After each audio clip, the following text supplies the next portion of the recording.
하나님은 질그릇 같은 우리에게 보배를 담아 주셨습니다. 보배는 아주 귀하고 소중한 물건을 뜻합니다. 보배라는 것은 사람마다 가치를 달리할 수 있습니다. 같은 물건이지만 서로 다른 의미를 부여하고 어느 사람에게는 아무런 가치가 없는 것 같은 물건이지만 다른 사람에게는 또 그만한 가치가 있는 물건으로 우리는 볼 수가 있습니다.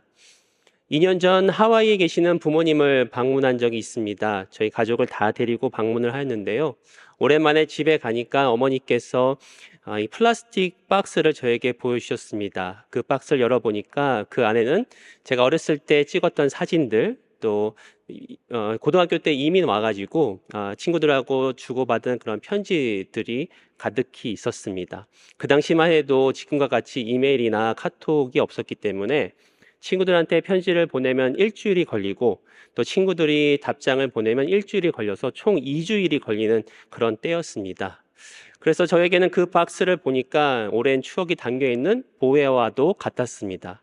그런데 그 당시에 3살이었던 제 아들이 그 박스를 뒤지더니 그 안에서 작은 하트 박스를 찾아서 이것을 자기가 갖겠다고 그렇게 합니다.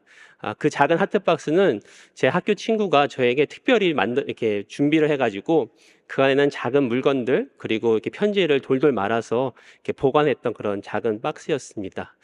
한 25년 된 박스였는데 제 아들이 가져가겠다고 해서 설마 가져갈까 그러고 속으로 생각을 하고 그래 그러라고 얘기를 했는데 그 아이가 잊지 않고 그 박스를 하와이에서 LA까지 가지고 왔습니다. 그리고 그 박스를 가지고 열심히 놀더니 얼마 안 가서 그 박스는 자취를 감춰버렸습니다. 그 아이에게는, 제 아들에게는 잠시 잠깐 갖고 노는 그런 장난감이었는데요.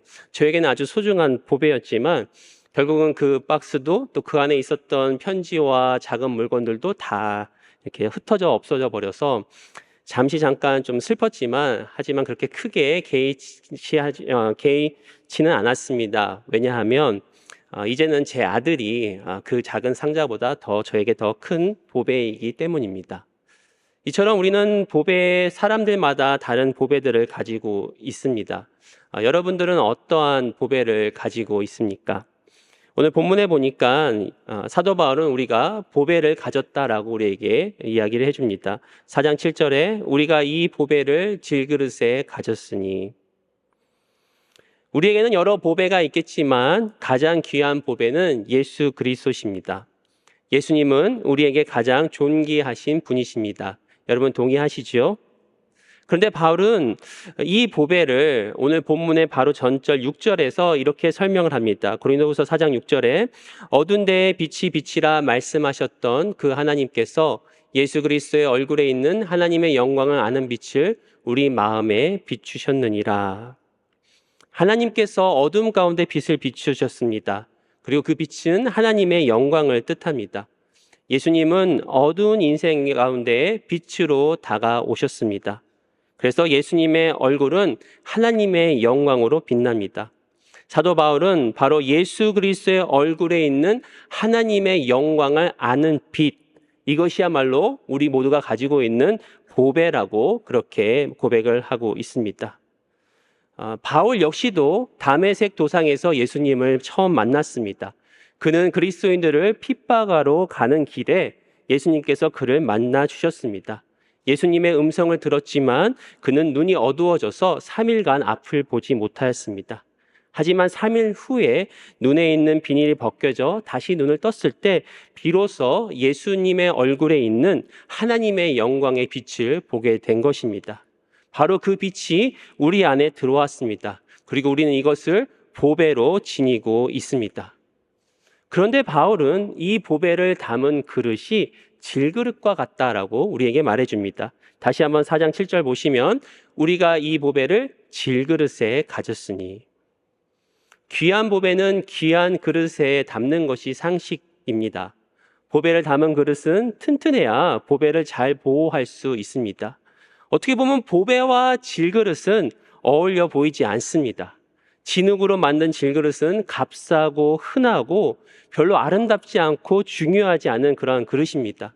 또 질그릇은 약해서 여기저기 상처가 나거나 부서지기 쉬운 그러한 그릇입니다. 그런데 바울의 인생을 살펴봤을 때 그의 인생은 마치 질그릇과 같은 인생이었습니다. 그는 고난을 계속해서 당하였고 그러한 고난 때문에 스스로가 연약하였기 때문에 어떻게 보면은 우리가 다 질그릇과 같다라고 그렇게 고백하는 것 같습니다. 사실 우리도 고난과 역경들 앞에서 한없이 연약하고 깨지기 쉬운 질그릇과 같습니다. 우리는 이것을 인정하고 싶지 않지만 사실입니다. 저 역시도 강한 사람인 줄 알았습니다. 고난이 없는 것은 아니었지만 고난을 당할 때마다 크게 흔들리지 않았습니다. 뭐든지 이겨낼 수 있다라고 자신하였습니다.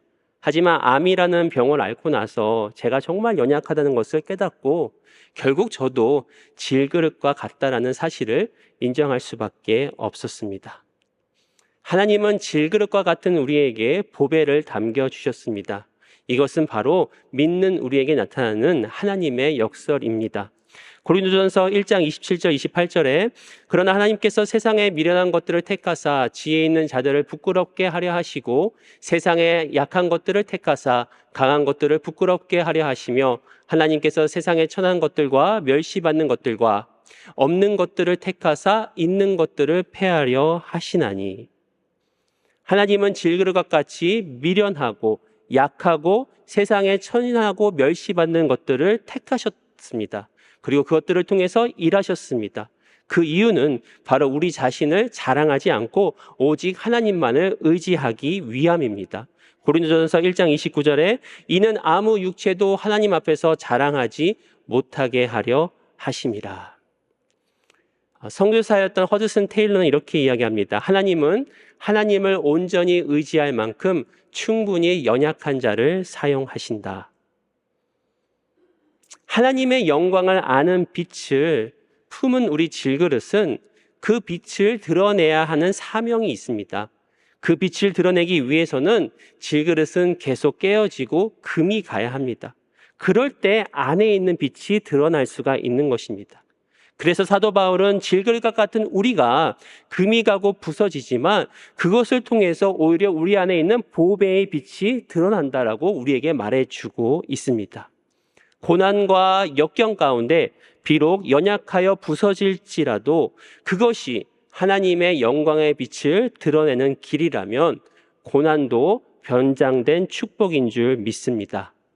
오늘 본문을 통해서 연약한 질그릇 안에 보배가 어떻게 나누는지 함께 나누기를 원합니다. 우리가 연약함과 고난 가운데 있을 때 우리가 기억해야 할 교훈은 무엇이며 어떻게 극복해야 나가야 될지, 하나님은 질그릇을 통해서 무엇을 어떻게 나타내시는지 함께 나누기로 합니다. 첫 번째로 하나님은 질그릇을 통해 하나님의 크신 능력을 나타내십니다.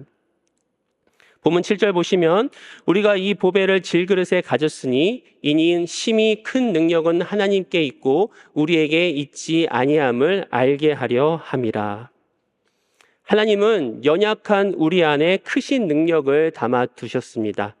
심히 큰 능력이란 세상의 모든 한계와 모든 힘을 뛰어넘는 하나님의 능력을 뜻합니다.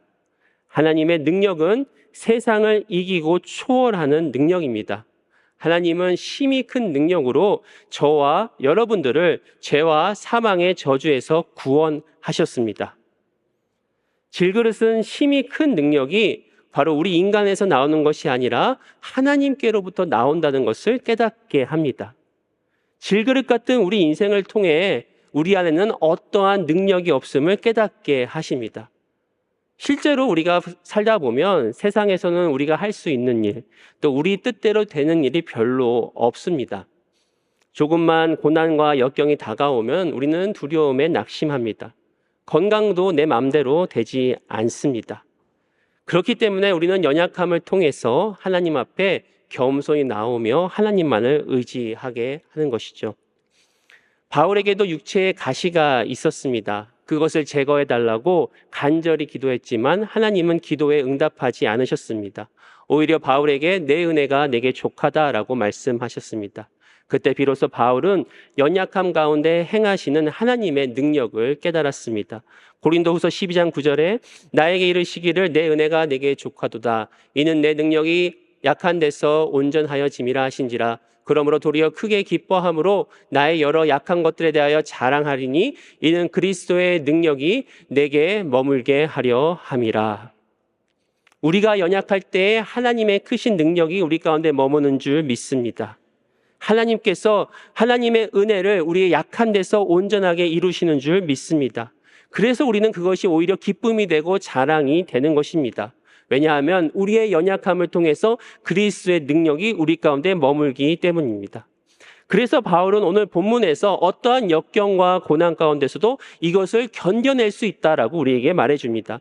고린도후서 4장 8절 9절 우리가 사방으로 우겨싸움을 당하여도 쌓이지 아니하며 답답한 일을 당하여도 낙심하지 아니하며 박해를 받아도 버림받지 아니하며 거꾸들림을 당하여도 망하지 아니하고. 여기서 우겨싸움을 당한다는 것은 포도즙을 짜듯이 짓누르다는 그런 뜻을 담고 있습니다. 마치 여러분 주먹밥을 만들 때 주먹으로 밥을 움켜쥐듯이 그러한 우겨쌈을 우리에게 말해주는 것이죠. 우리 인생이 때로는 사방이 꽉 막혀서 우리를 짓누르는 듯한 그런 일들이 일어날 때가 있습니다. 세상의 고난으로부터 또 직장이나 삶의 터전으로 우리는 우겨쌈을 당하는 그런 답답한 일들이 우리에게는 벌어집니다. 또 바울이 얘기하고 있는 답답한 일이란 혼란스럽고 당황스러운 일을 뜻합니다. 우리는 역경을 당할 때 당황스럽고 답답한 일을 만날 때가 있습니다. 바울이 이야기하는 박해를 받는다는 것은 사냥꾼에게 쫓기는 듯한 그런 위협을 받았다는 뜻입니다. 또 거꾸러뜨림을 당한다는 것은 갑자기 습격을 당해서 넘어진 상태를 그런 말하고 있습니다.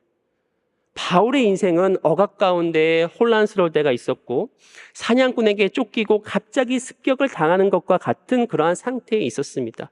그러나 그가 끝끝내 낙심하지 않고 견딜 수 있었던 것은 바로 하나님의 힘이 큰 능력이 그를 붙잡고 있었기 때문입니다.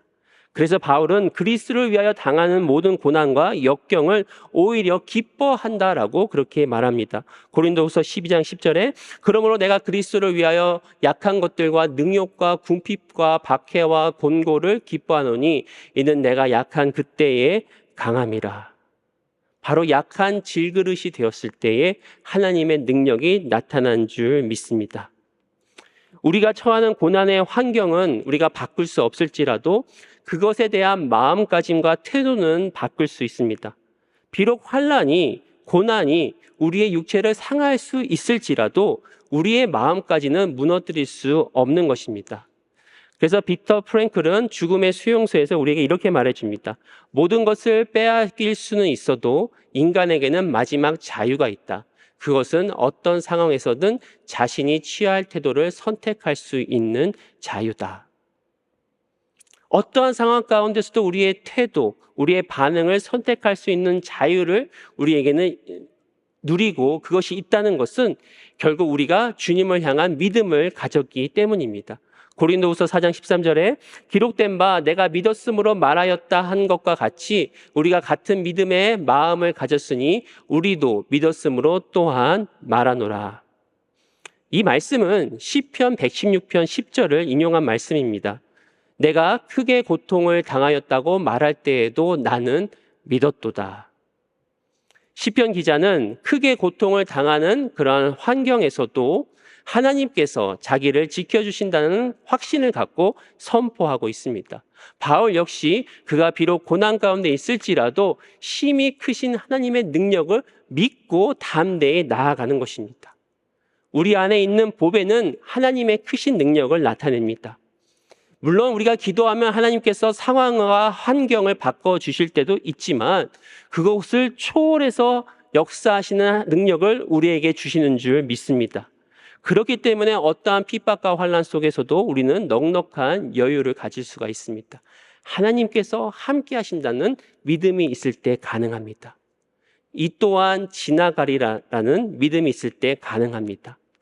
우리 안에 있는 보배는 그 어느도 빼앗을 수 없는 그러한 보배입니다. 그렇기 때문에 비록 우리는 연약할지라도 하나님의 크신 능력이 나타나심을 믿고 앞으로 나아가시는 저와 여러분 되시기를 축복합니다. 두 번째로 하나님은 질그릇을 통해 예수 그리스도의 생명을 나타내십니다. 오늘 본문 10절과 11절 보시면 우리가 항상 예수의 죽음을 몸에 짊어짐은 예수의 생명이 또한 우리 몸에 나타나게 하려 함이라. 우리 살아있는 자가 항상 예수를 위하여 죽음에 넘겨짐은 예수의 생명이 또한 우리 죽을 육체에 나타내게 하려 함이라.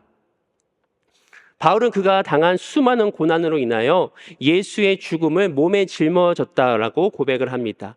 그의 고난, 즉 예수님의 죽음에 동참한 목적은 바로 예수님의 생명이 나타나기 위함입니다. 금방 읽었던 10절과 11절에 나오는 죽음은 그리스도의 십자가의 죽음과 동시에 우리가 언젠가 맞이할 미래의 죽음을 뜻하고 있습니다. 즉 바울은 10절과 11절 말씀을 통해서 과거, 현재, 그리고 미래까지 예수님의 고난과 죽음에 우리는 동참할 것이다라고 그렇게 말해주고 있는 것입니다.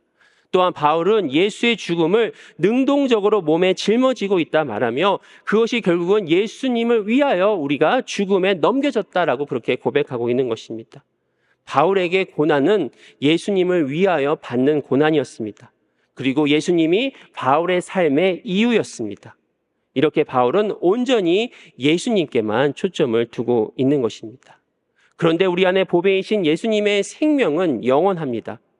마치 질그릇이 쉽게 상하고 또 깨져서 없어질 것 같지만 우리 안에 있는 영원한 생명이 우리 질그릇 또한 영원하게 만드는 줄 믿습니다. 이뿐 아니라 질그릇에 나타난 예수님의 생명은 다른 사람들을 살리는 그러한 역사를 갖고 있습니다. 고린도후서 4장 12절에 그런즉 사망은 우리 안에서 역사하고 생명은 너희 안에서 역사하느니라. 바울은 그가 강한 고난과 역경 가운데서 사망은 내 안에서 역사하지만 그것이 오히려 더 다른 성도들로 하여금 생명으로 나타날 것이다 라고 그렇게 말을 합니다. 바로 이것이 우리에게 주어진 하나님의 역설의 은혜입니다. 비록 우리는 환난과 어려움 가운데에서 질그릇같이 연약하고 깨지지만 그것이 오히려 다른 사람들, 특별히 교회에 위로와 기쁨과 소망을 주게 되는 것입니다. 우리가 깨어질 때 교회는 생명으로 역사합니다. 우리가 깨어지고 부서질 때 우리는 다른 사람들에게 생명을 전달해 줄 수 있는 것입니다. 바로 예수님께서 우리 안에 계속해서 영원한 생명을 불어주셔서 그것을 통하여 또한 다른 사람들에게도 생명을 부어주게 되는 줄 믿습니다. 고린도후서 6장 9절 10절에 무명한 자 같으나 유명한 자요 죽은 자 같으나 보라 우리가 살아있고 징계를 받는 자 같으나 죽임을 당하지 아니하고 근심하는 자 같으나 항상 기뻐하고 가난한 자 같으나 많은 사람을 부유하게 하고 아무것도 없는 자 같으나 모든 것을 가진 자로다. 우리가 흔히들 하나님을 간증한다고 이야기했을 때 세상적으로 건강하고 잘 살고 모든 것이 형통하면 우리는 하나님에 대해서 간증하고 또 영광을 돌릴 것처럼 우리는 그렇게 생각합니다. 만약에 내가 병들고 연약하고 가난할 때 그때 하나님을 우리가 간증한다고 하면은 아마 세상 사람들은 우리를 비웃을 수도 있습니다. 어떻게 하나님을 믿는다고 하면서 그렇게 가난하고 어떻게 하나님을 믿는다고 하면서 그렇게 병들고 있습니까? 라고 비웃을 수 있습니다. 그런데 놀라운 사실은 가난하고 병듦에도 불구하고 내가 하나님을 버리지 아니하고 하나님을 끝까지 믿으며 신뢰하고 오히려 세상을 초월한 기쁨과 믿음이 있을 때 그것이 역사하여서 다른 사람들에게 생명으로 전달되는 줄 믿습니다. 우리가 지난주에 해피 선데이를 함께 하였습니다. 그리고 많은 분들, VIP 분들과 많은 분들이 우리 교회에 찾아오셨습니다. 어떻게 보면 우리 모두가 다 연약한 사람입니다. 사실 세상적으로 봤을 때 뭐 하나 내세울 것 없는 그러한 사람들입니다. 하지만 그럼에도 불구하고 우리 안에 예수 그리스도의 생명이 있음을 알기에 우리 안에 진정한 보배가 있음을 알기에 우리는 예수님으로 인하여 기뻐하고 예수님께 감사하고 그것을 통하여 다른 사람들에게 생명을 전달해 줄 수 있는 것입니다. 또한 우리에게 주시는 생명은 이 땅에서의 생명뿐만 아니라 영원한 부활의 생명이 있음을 믿습니다. 고린도후서 4장 14절에 주 예수를 다시 살리신 이가 예수와 함께 우리도 다시 살리사 너희와 함께 그 앞에 서게 하실 줄을 아노라. 바로 우리에게는 다시 사는 부활의 소망이 주어졌습니다. 예수의 생명이 우리 몸에 나타나므로 우리는 최후의 부활을 경험하게 되는 것입니다. 근데 여기서 중요한 것은 우리가 부활하는 것뿐만 아니라 부활하였을 때 바로 예수님과 함께 서 있는 것입니다. 예수님과 함께 거하고 예수님과 함께 누리는 것입니다. 바로 이러한 예수님의 생명은 우리에게 더하여 넘치는 은혜를 우리에게 주십니다. 본문 15절 보시면 이는 모든 것이 너희를 위함이니 많은 사람의 감사로 말미암아 은혜가 더하여 넘쳐서 하나님께 영광을 돌리게 하려 함이라. 지금 바울이 이야기하고 있는 이 모든 것이라는 것은 그가 지금까지 당하였던 고난과 역경을 통하여 복음을 선포하고 또 성도들을 위로하고 또 부활의 소망으로 많은 사람들을 위하여 그가 살았던 그의 삶의 메시지가 결국은 그들의 감사로 말미암아 은혜가 더하여 넘치는 그러한 것을 경험하는, 또한 그것을 통해서 하나님께 영광을 돌리게 하려 한다라고 그가 고백하는 것입니다. 즉 우리가 질그릇 되었을 때 예수님의 생명이 우리 가운데 나타내심을 믿으시길 바랍니다. 그렇기 때문에 우리는 모든 상황 가운데서 넘치는 은혜로 인하여 하나님께 감사할 수가 있는 것입니다. 우리에게 나타나는 생명은 나뿐만 아니라 다른 사람들에게도 살리는, 다른 사람들에게도 예수 그리스도의 생명이 전달되는 그러한 생명의 전달 도구가 되는 것입니다. 또 세 번째로 우리가 배우는 교훈은 하나님은 질그릇을 통해 영광에 중한 것을 이루십니다. 본문 16절과 17절 보시면 그러므로 우리가 낙심하지 아니하노니 우리의 겉사람은 낡아지나 우리의 솥사람은 날로 새로워지도다. 우리가 잠시 받는 환난에 경한 것이 지극히 크고 영원한 영광에 중한 것을 우리에게 이루게 함이니. 바울은 결론적으로 이야기를 하죠. 그는 끊임없는 고난의 삶을 살았지만 그는 낙심하지 않았습니다. 그 이유는 우리의 겉사람은 질그릇과 같이 계속 낡아지고 후퇴하지만 우리 안에 있는 속사람은 날마다 새로워지기 때문입니다. 그래서 바울은 그가 받았던 고난을 잠시 경한 것이라고 표현합니다. 바울이 경험하고 있는 그 모든 것들, 그 고난과 역경은 바로 앞으로 있을 소망에 비하면은, 그리고 영광에 중한 것에 비하면은 잠시 그리고 경한 것으로 여겨지는 것이 당연한 것이죠. 이토록 바울이 확신에 차도록 낙심하지 않게 하는 그 이유는 바로 우리에게 영광에 중한 것이 함께하기 때문입니다. 그렇다면 이 영광이란 무엇일까요? 영광은 구약의 단어로 캬보드라는 그런 단어를 사용하고 있습니다. 이는 영광의 그 뜻 자체에 무거움, 위대함, 또 풍부함이라는 그런 뜻을 갖고 있습니다. 여기서 이 영광을 우리가 생각했을 때 세 가지만 한번 생각하기 원합니다. 첫째로 영광의 중함은 우리가 하나님의 충만하심을 즐거워하는 것입니다. 바로 하나님의 영광, 하나님에 있는 내적인 탁월함과 충만하심을 우리에게 나타나는 것을 뜻합니다. 그렇기 때문에 그러한 하나님의 영광을 통해서 우리는 하나님의 충만하심을 기뻐하고 즐거워할 수 있는 것입니다. 조나단 에스워스는 이렇게 이야기합니다. 하나님의 영광은 하나님의 내적 영광이 이성적으로 창조된 존재에게 나타났고 하나님의 무한한 충만하심이 피조물에게 전달되는 것을 포함한다. 또한 하나님의 영광은 피조물이 하나님을 최고로 존중하고 하나님을 사랑하며 하나님을 즐거워하며 하나님을 기뻐하며 이러한 것들을 적절하게 표현한 것을 포함한다. 즉 하나님 안에 있는 그 무한한 충만하심, 그것을 우리가 함께 기뻐하고 즐거워하는 것, 이것이야말로 우리가 함께 누릴 수 있는 영광의 중함입니다. 이것은 질그릇 같은 인생도 그리고 그가 당하는 고난도 우리가 이겨낼 수 있는 것입니다.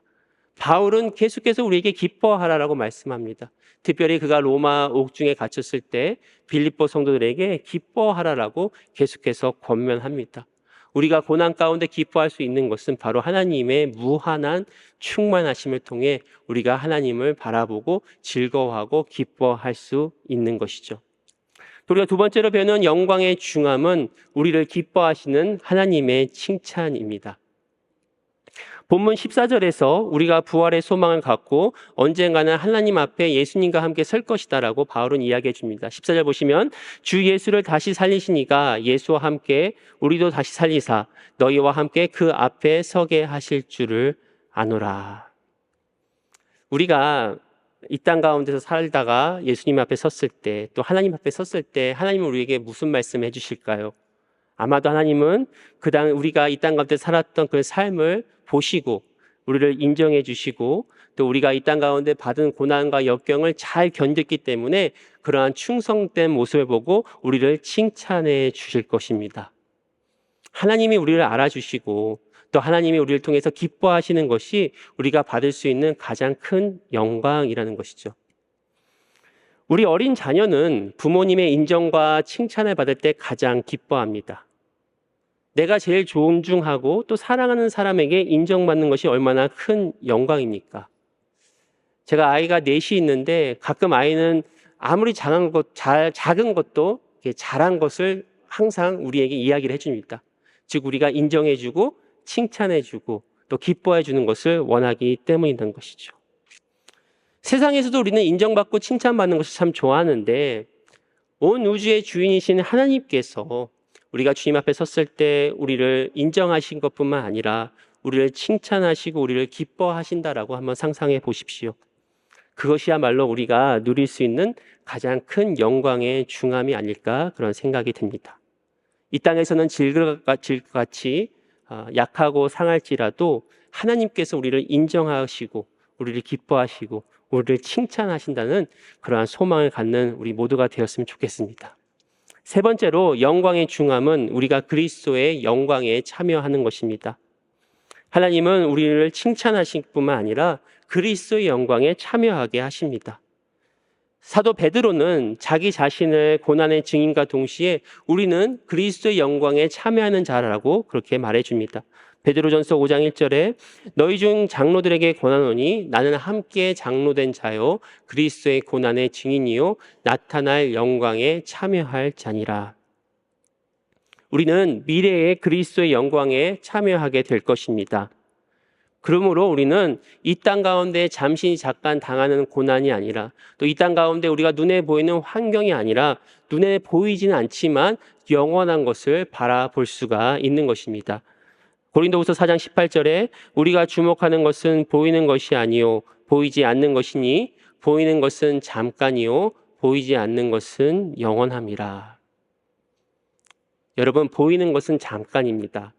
하지만 보이지 않는 것은 영원한 것입니다. 보이지 않는 것은 바로 우리 안에 계시는 보배이신 예수님이십니다. 예수님으로 인한 영광입니다. 당장 우리 눈앞에는 환난과 고통, 상황과 환경이 보이지만 이거는 잠깐 있다가 지나가는 것입니다. 그 뒤에 영원한 그리스도의 영광, 그리고 우리가 참여할 그 영광을 바라보는 우리 모두가 되기를 소원합니다. 그래서 우리 인생이 아무리 질글과 같을지라도 우리는 낙심하지 않고 견디며 오히려 기쁨으로 나아가는 줄 믿습니다. 말씀을 마칩니다. 하나님은 보배를 통해 깨어진 질그릇을 아름답게 만드십니다. 일본에서 깨진 도자기를 복구할 때 간쓰기라는 그런 공법을 사용한다고 합니다. 이 긴쓰기라는 그 공법은 이 파손된 도자기를 다시 접착하여서 그 이음매에 금이나 은으로 장식하는 그런 도의 기법입니다. 이 기법을 통해서 이 도자기에 생긴 균열을 지우지 않고 오히려 그 균열을 금으로 드러내어 더 아름답고 가치 있는 그런 도자기로 만드는 공법을 긴쓰기 공법이라고 합니다. 제가 말로 설명하는 것보다 보여드리는 게 좋을 것 같아서 몇 장 준비했습니다. 네, 계속 돌려주시고요. 네, 이렇게 생긴 균열을 이렇게 금으로 이렇게 쌓아가지고 오히려 더 가치 있고 아름답게 만드는 이 공법이 긴쓰기 공법이라고 합니다. 이 공법을 통해서 우리는 이러한 깨어진 도자기의 상처와 결함을 감추지 않고 오히려 그것을 드러냄으로 아름답게 승화할 수 있다라는 그런 교훈을 우리에게 말해주고 있습니다. 우리도 질그릇 도자기와 같이 쉽게 부서지고 깨집니다. 그러다 보면 상처가 생길 때도 있죠. 육신의 상처를 넘어서 때로는 더 큰 마음의 상처가 오랫동안 남아 있을 때가 있습니다. 그리고 우리는 그 상처를 누구나 다 감추고 싶을 때가 있습니다. 작년 말에 대장암이라는 판정을 받았습니다. 수술을 하고 또 6개월간 힘든 항암 치료를 받아야 했습니다. 저는 늘 젊고 건강하다고 생각했는데 이 대장암이 걸렸다는 소식이 처음엔 충격으로 다가왔습니다. 그리고 이제 수술 날짜를 잡고 이제 전신 마취를 하고 배를 가르는 수술을 한다라고 생각하니까 두려운 마음이 생겼습니다. 그전에 한 번도 이런 큰 수술을 받아본 적이 없었거든요. 혹시 수술하다가 마취해서 깨면 어떡하지? 또 마취했는데 영원히 깨어나지 않으면 어떡하지? 또 수술 받다가 천국에 갔다 오는 건 아닐까라는 그런 생각에 좀 두려운 마음이 있었습니다. 그럴 때 제 아내가 옆에서 저에게 담담히 이야기를 해주더라고요. 제 아내는 아이를 넷을 출산할 때 다 수술을 받고 출산을 했거든요. 그래서 저에게 이렇게 얘기합니다. 나도 4번 배 갈랐는데 한 번 배는 갈라봐야 하지 않겠어. 그래서 수술 날짜가 다가와 새벽같이 병원으로 향했습니다. 수술 준비를 마치고 침대에 누워서 실려갔습니다. 그리고 수술대 위로 몸을 옮기는데 수술대가 소름이 끼칠 정도 아주 차가웠습니다. 그리고 간호사께서 이제 마취 들어갑니다라고 저의 입과 코를 마개로 덮어주시는데, 그러고 나서는 저는 잠시 의식을 잃었다가 얼마 후에 깨어보니 이미 수술은 다 마친 상태였습니다. 다행히 수술 중에 마취가 깨지도 않았고 다시 일어났고 천국에 가는 일은 없었습니다. 수술을 마치고 잘 회복을 하였지만 제 배꼽에서 이렇게 일자로 밑으로 쭉 긴 수술 자국이 생겼습니다. 좀 보기가 민망하고 부끄러워서 수술 흉터를 지워주는 그런 테이프와 연고가 있다는 것을 알게 되었습니다. 그래서 그것을 얼른 사가지고 매일 열심히 연고를 바르고 또 수술 흉터를 지워주는 그런 테이프를 붙이고 다녔습니다. 이렇게 수술 상처가 좀 사라지면 제 안의 고통과 상처도 같이 사라질 것만 같았습니다. 근데 옆에 보고 있던 제 아내가 그러더라고요. 왜 자기 때는 그렇게 안 해줬냐고. 그때는 있는 줄도 몰랐거든요. 근데 그렇게 살아가던 중에 이 긴 시기에 대한 이야기를 듣게 되었습니다. 그 이야기를 들으면서 마치 제가 깨진 도자기 질그릇과 같았습니다. 제 몸에 난 흠집과 상처가 부끄러웠었습니다. 하지만 이 이야기를 통해서 주님은 저의 마음 가운데 저의 상처를 오히려 금으로 덮어주시고 아름답게 승화시켜 주신다는 그런 믿음의 확신이 생기게 되었습니다. 오히려 하나님은 저의 상처와 아픔을 보듬어 주시고 귀하게 여겨 주신다는 것을 깨닫게 되었습니다. 제가 사실 암 수술을 받고 암투병을 할 때는 앞으로 사역을 더 이상 하지 못할 것 같은 그런 불안한 마음이 있었습니다. 하지만 하나님께서는 저를 여전히 사랑하셨고 저를 소중히 여기셔서 때가 되면 하나님의 사명을 더욱더 감당할 수 있으리라는, 또 저를 더욱더 아름답게 만들어 주실 것이라는 그런 믿음과 용기가 생기게 되었습니다. 하나님은 깨어진 질그릇의 상처를 감싸 주십니다. 우리는 그 상처를 보여주고 싶지 않고 지우고 싶지만 오히려 하나님은 그 상처를 받으셔서 그것을 금으로 덮어주시고 더 가치 있는 것으로 만들어 주십니다. 우리가 아무리 연약하고 깨질지라도 하나님의 손에 붙들려 있으면 우리는 아름답게 변화되는 줄 믿습니다. 그리하여서 나의 연약함을 오히려 기쁘게 여기고 자랑할 수가 있는 것이죠. 하나님은 우리 질그릇을 통해서 하나님의 크신 능력을 나타내십니다. 하나님은 우리 질그릇을 통해서 예수 그리스도의 생명을 나타내십니다. 질그릇과 같은 우리에게도 바로 하나님의 영광의 중함을 나타내시는 줄 믿습니다. 그러면 우리가 나를 붙들어 나를 사용하시고 나의 상처를 아름답게 만드시는 주님을 바라보기를 원합니다. 바로 주님의 손에 우리 자신을 내어드리기 원합니다. 아무리 부끄러운 상처가 있을지라도 그 상처를 결국은 아름답게 만드시는 그 주님께 우리 자신을 내어드릴 때 하나님은 우리를 통해서 이 땅 가운데 일하시고 또 우리를 통해서 그건 영원한 보이지 않는 것, 영원한 보배이신 예수 그리스도와 날마다 동행하며 살아가는 매일 승리하는 우리 모두가 될 줄 믿습니다. 기도하시겠습니다.